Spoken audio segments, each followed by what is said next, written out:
Il 10 maggio 1897, 35 minatori iniziarono a scendere lungo la scala del livello 1T verso le profondità della miniera di Snaefell. Molti di questi uomini non avrebbero mai più rivisto la luce del giorno. Questa è la loro terribile storia e come sempre si consiglia la visione a discrezione degli spettatori. Alle 6 del mattino del 10 maggio 1897, 35 minatori che lavoravano nella miniera di Snaefell si radunarono all'esterno, pronti per iniziare il turno del mattino. L'aria primaverile era fresca e non c'era una nuvola in cielo, indicando una bellissima giornata in arrivo. Il villaggio di Laxey, situato sull'isola di Man, basava la propria economia sull'estrazione mineraria, una risorsa fondamentale per il sostentamento delle famiglie dei minatori. L'isola di Man, per chi non lo sapesse, è una piccola isola nel mare d'Irlanda, posizionata tra l'Irlanda e la Gran Bretagna. Nonostante le sue dimensioni ridotte, le miniere della zona erano ricche di metalli preziosi. Le operazioni minerarie nell'area conosciuta come Snaefell ebbero inizio nel 1856 e nel 1897 la miniera contava oltre 10 livelli che si diramavano dal suo pozzo principale, profondo 313 metri. Nell'industria mineraria si utilizzava tradizionalmente una misura chiamata fathom, equivalente a circa 6 piedi. Di conseguenza la miniera di Snaefell raggiungeva una profondità di 171 fathom. Era una delle miniere più piccole, con soli 50 operai, ma produceva abbastanza minerali da influenzare l'industria dei metalli a livello mondiale. Dopo un briefing del capitano della miniera, John, gli uomini entrarono e iniziarono a scendere lungo la scala fino ai loro rispettivi livelli. La miniera di Snaefell disponeva di un unico ingresso e un'unica uscita, rappresentati dal pozzo principale, un grande rettangolo suddiviso in 3 compartimenti, uno per la scala, uno per i secchi, chiamati kibbles, e l'ultimo per i tubi dell'aria compressa, utilizzati per azionare i trapani. Ogni livello era dotato di una piattaforma, ciascuna con un'apertura nel pavimento, più piccola di quella di una lavatrice a carico frontale, attraverso la quale passavano sia gli uomini che la scala. Curiosamente, a differenza di altre miniere, Snaefell era più calda all'interno che all'esterno. Poiché l'aria calda è meno densa e più facile da muovere rispetto all'aria fredda, la miniera disponeva di un sistema di ventilazione naturale che permetteva all'aria fresca esterna di circolare giù per il pozzo principale fino ai vari livelli. La maggior parte di questi tunnel era rinforzata con spessi supporti di legno per prevenire i crolli e la loro larghezza variava da 8 piedi, circa 2,5 metri, fino a soli 40 pollici, circa 102 centimetri. Come di consueto, John rimase in superficie insieme all'operatore del verricello per supervisionare meglio il lavoro della giornata. Poco dopo che l'ultimo degli uomini scese la scala, John notò alcuni minatori riemergere improvvisamente dal pozzo, ansimanti e completamente esausti. Uno di loro riferì a John che tutto era andato bene fino a quando non avevano raggiunto il livello dei 60 fathom, dove tutti avevano iniziato a sentirsi estremamente assonnati e deboli.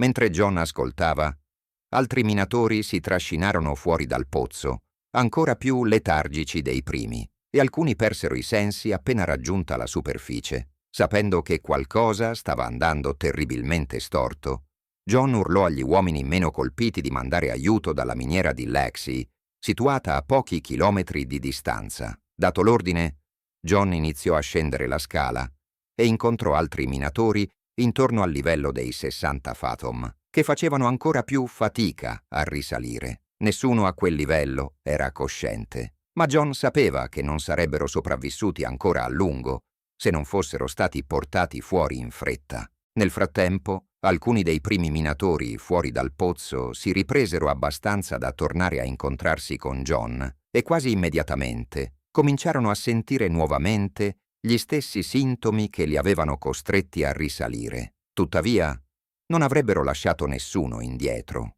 Dovevano cercare di salvare quante più persone possibile. All'esterno della miniera, entro 2 ore dall'invio della richiesta d'aiuto, 40 volontari della miniera di Laxey arrivarono e iniziarono immediatamente ad assistere i sopravvissuti. Quando finalmente fu disponibile la forza lavoro necessaria, diversi volontari aiutarono ad attaccare una grande cassa a forma di tubo a un verricello, chiamata semplicemente la cassa. Questo dispositivo era abbastanza stretto da poter passare lungo il pozzo, ma sufficientemente grande da contenere un uomo al suo interno. Così, entro le 5 del pomeriggio, la cassa aveva già portato in superficie 3 dei minatori incapacitati, ma si trattava solo di una piccola parte degli uomini ancora intrappolati nelle sezioni inferiori. A peggiorare la situazione, la continua salita e discesa, insieme a ciò che stava colpendo i minatori nelle profondità del pozzo,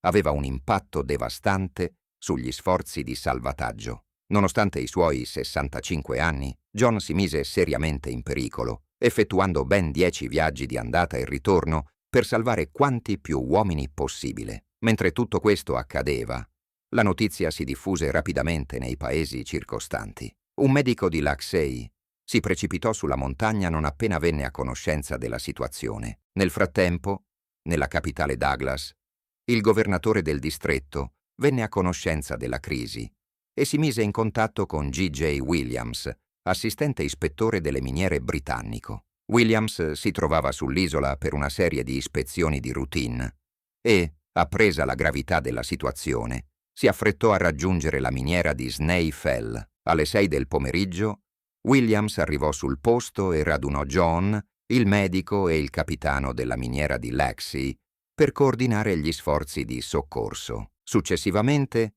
guidò un gruppo di minatori fino al livello dei 74 fathom, da dove lui e uno dei volontari della miniera di Laxey continuarono a scendere lungo la scala con l'intenzione di esplorare il livello dei 100 fathom. Tuttavia, prima di poter raggiungere quel punto, trovarono 3 corpi che bloccavano l'accesso alla piattaforma. Tutti e 3 erano morti, ancora appesi alla scala, chiaramente deceduti nel tentativo di salvarsi. Di fronte a questo blocco, il gruppo di soccorso non ebbe altra scelta che tornare al livello dei 74 fathom e riferire le condizioni dei livelli inferiori. Tuttavia, quando iniziarono a risalire la scala, si resero conto di quanto fossero stanchi e deboli. Ogni gradino sembrava distante chilometri e la risalita divenne incredibilmente ardua. Quando finalmente raggiunsero il livello dei 74 fathom, scoprirono che tutti gli altri erano già risaliti. Williams e il suo compagno proseguirono fino al livello dei 60 fathom, dove trovarono John e gli altri minatori intenti a riposare. Anche loro dovevano assolutamente risalire, perché mentre aspettavano al livello dei 74 fathom, avevano iniziato a sentirsi insolitamente assonnati e deboli. Tuttavia, a livello dei 60 fathom, nessuno riusciva più a salire oltre. Erano tutti sul punto di perdere conoscenza e se non fossero riusciti a raggiungere la superficie, sarebbero stati già condannati. Fortunatamente Williams aveva un ultimo asso nella manica. Quando il governatore lo aveva contattato riguardo alla crisi e lo aveva informato di quanto stava accadendo a Snae Fell, Williams aveva subito intuito cosa stava causando agli uomini di sentirsi estremamente stanchi e deboli, fino a morire improvvisamente.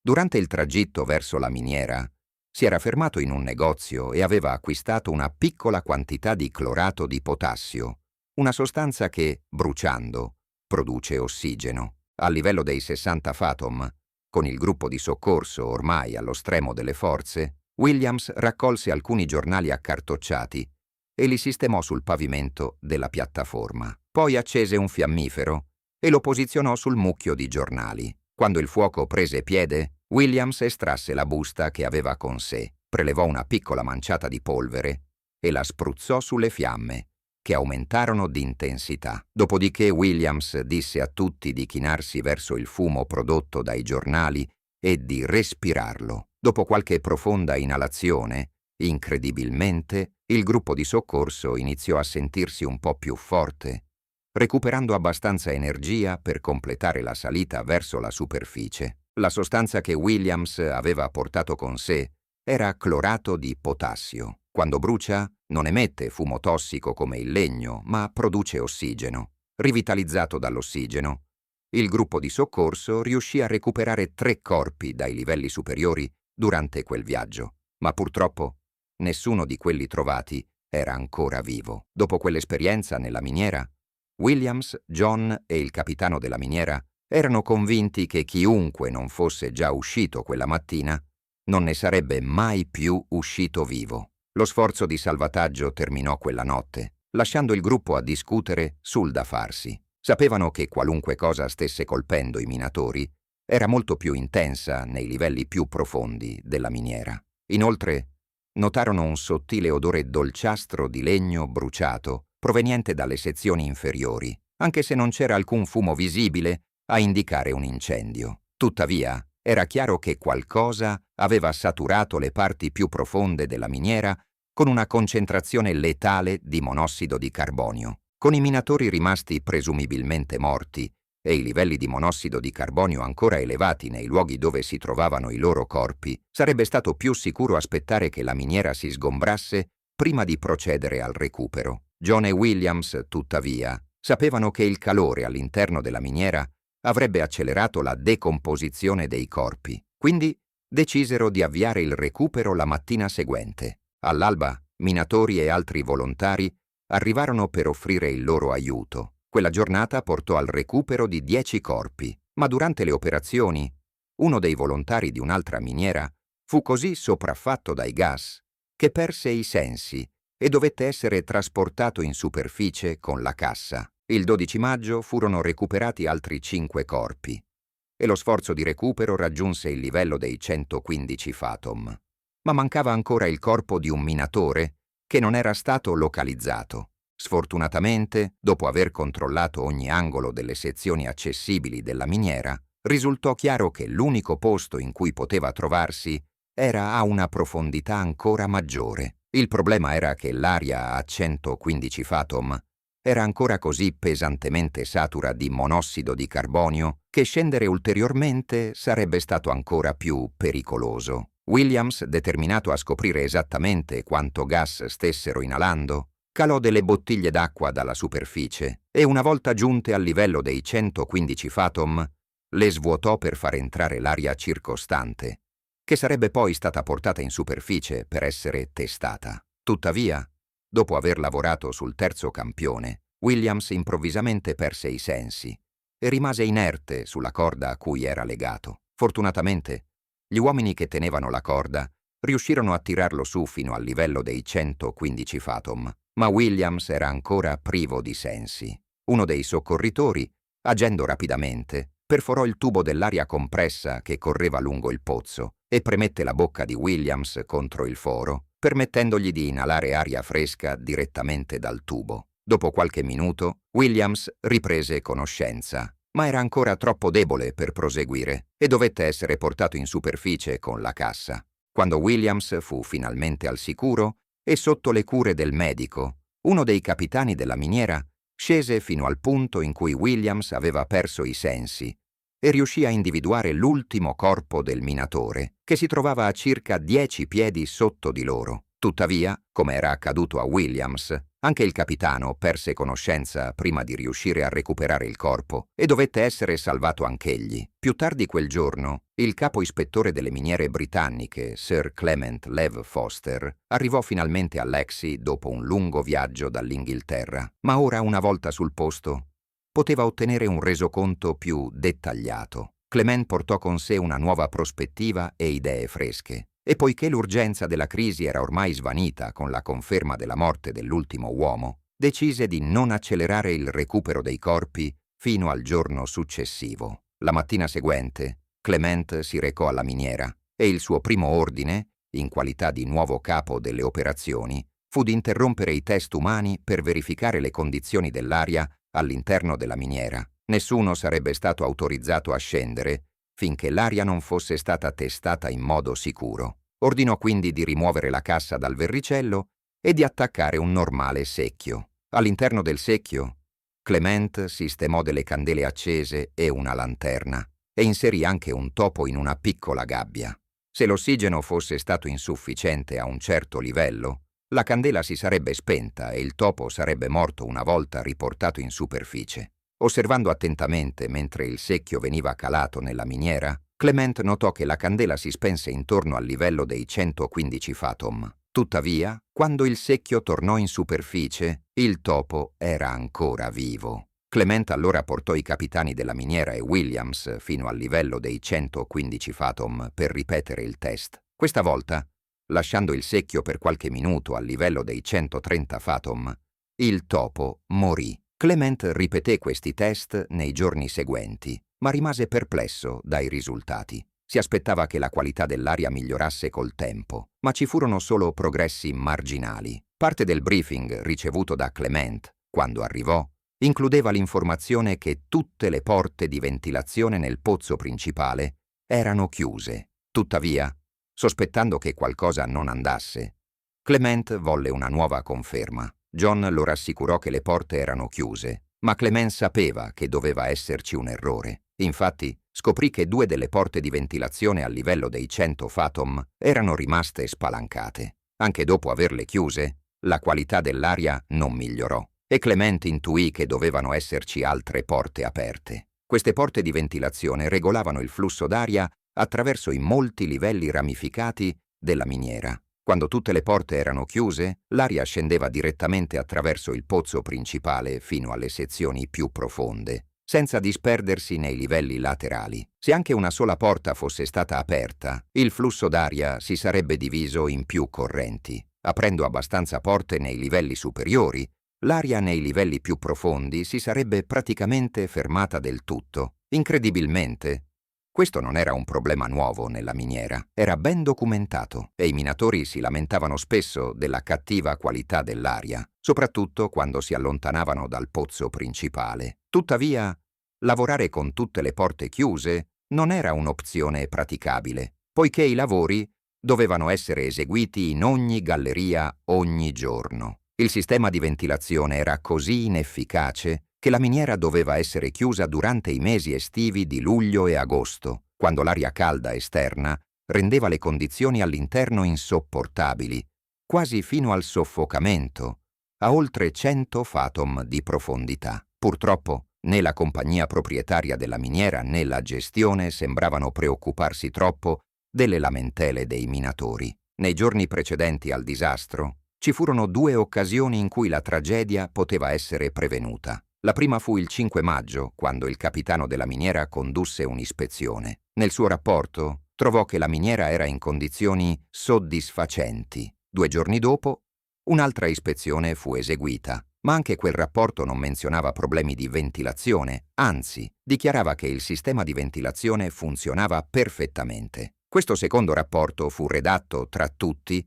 proprio da Williams. Gli sforzi per recuperare l'ultimo minatore continuarono ogni giorno, ma i livelli di monossido di carbonio erano sempre troppo alti. Alcuni minatori implorarono il permesso di scendere per recuperare il corpo, ma Clement rifiutò. Venne tentata anche l'idea di usare un rampino per recuperare il corpo, ma fu abbandonata rapidamente quando il rampino smosse l'aria, facendo risalire il monossido di carbonio e costringendo tutti a fuggire. Solo il 7 giugno, quasi un mese dopo l'inizio dell'incidente, il corpo dell'ultimo minatore fu finalmente recuperato. Si trattava di Robert Kelly, un giovane di 21 anni. Nell'indagine che seguì fu stabilito che, sebbene il sistema di ventilazione fosse inefficace, non fu la causa diretta della tragedia, anche se contribuì a peggiorare la situazione. Quanto gravemente lo fece, fu rivelato solo alla fine dell'indagine di Clement, con la pubblicazione dei risultati ufficiali. Nel rapporto si parlava delle concentrazioni di monossido di carbonio nei vari livelli della miniera. La zona di sicurezza per le concentrazioni di monossido di carbonio nell'aria respirabile è compresa tra 0 e 6 parti per milione. In questo intervallo, gli esseri umani possono respirare senza effetti nocivi per 24 ore. Se i livelli salgono a 9 o 10 parti per milione, il tempo si riduce a sole 8 ore. A livelli tra 25 e 35 parti per milione, la sicurezza dura solo un'ora, mentre a 100 parti per milione è sicuro respirare per soli 15 minuti. Le concentrazioni di monossido di carbonio nei livelli più profondi della miniera di Snaefell raggiunsero le 10.700 parti per milione, un valore incredibilmente alto. Questo livello di gas era 13 volte superiore alla quantità che può causare la morte in un'ora. In pratica gli uomini avevano solo da 1 a 3 minuti dal momento in cui cominciavano a sentire i sintomi per salvarsi. La salita dal livello dei 130 fathom richiedeva ai minatori più forti almeno mezz'ora, il che significava che chiunque si trovasse al di sotto dei 100 fathom non aveva alcuna possibilità di sopravvivere una volta che i sintomi iniziavano a manifestarsi. Era già troppo tardi. Clement, durante la sua ispezione della miniera, determinò che la causa principale della tragedia era un incendio scoppiato tra i livelli dei 130 e 141 fathom. L'incendio era situato alla massima distanza possibile dal pozzo principale e quella distanza contribuì al disastro. L'area in cui si trovava l'incendio riceveva pochissima aria fresca, anche con tutte le porte di ventilazione chiuse. Il fuoco, quindi, non ebbe mai la possibilità di propagarsi in un grande incendio, ma continuò a bruciare lentamente, rilasciando monossido di carbonio in quantità sempre maggiori. Inoltre la tragedia fu aggravata dal fatto che il turno del 10 maggio iniziò subito dopo l'alba. In un giorno normale, il turno del mattino avrebbe ripreso il lavoro lasciato in sospeso dal turno notturno precedente. Tuttavia, poiché la miniera era chiusa la domenica, l'incendio poteva essere scoppiato tra la fine del turno di sabato notte e il lunedì mattina.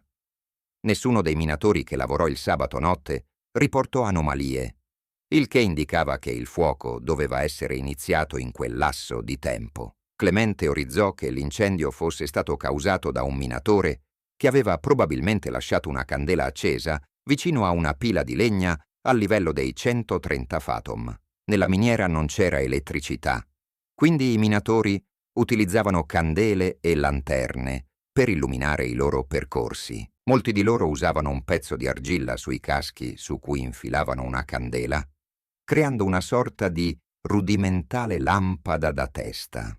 Durante i momenti di inattività, i minatori spesso sostituivano le candele prima che si esaurissero completamente, per evitare di rimanere al buio. Il protocollo di sicurezza richiedeva che spegnessero completamente le candele prima di metterle da parte, assicurandosi che non ci fosse fumo proveniente dallo stoppino. Tuttavia, per negligenza o pigrizia, questo non avveniva sempre. Secondo Clement, un minatore aveva probabilmente lasciato una candela accesa vicino a una pila di legna e dopo la fine del turno questa aveva continuato a bruciare lentamente per tutto il fine settimana. Il fuoco smise di crescere ma continuò a covare, saturando i livelli inferiori di monossido di carbonio. Quando i minatori arrivarono per iniziare il turno del lunedì mattina, i livelli inferiori erano già completamente saturi di gas tossico e il monossido di carbonio aveva risalito il pozzo fino a circa 40 fathom. Poiché il gas era più diluito più in alto, i minatori che scendevano nelle sezioni più profonde non notarono subito i sintomi e quando cominciarono a sentirli era già troppo tardi. Alla fine 20 uomini, di età compresa tra i 21 e i 46 anni, morirono in questa tragedia. 19 di loro persero la vita il 10 maggio, mentre un sopravvissuto, portato in ospedale in gravi condizioni, morì pochi giorni dopo. Questi uomini lasciarono dietro di sé 14 mogli e 30 figli. Grazie mille per aver guardato questo video. Se hai qualche suggerimento per nuove storie, lascia un commento qui sotto. Non vedo l'ora di raccontarti altre storie e spero di rivederti nel prossimo video.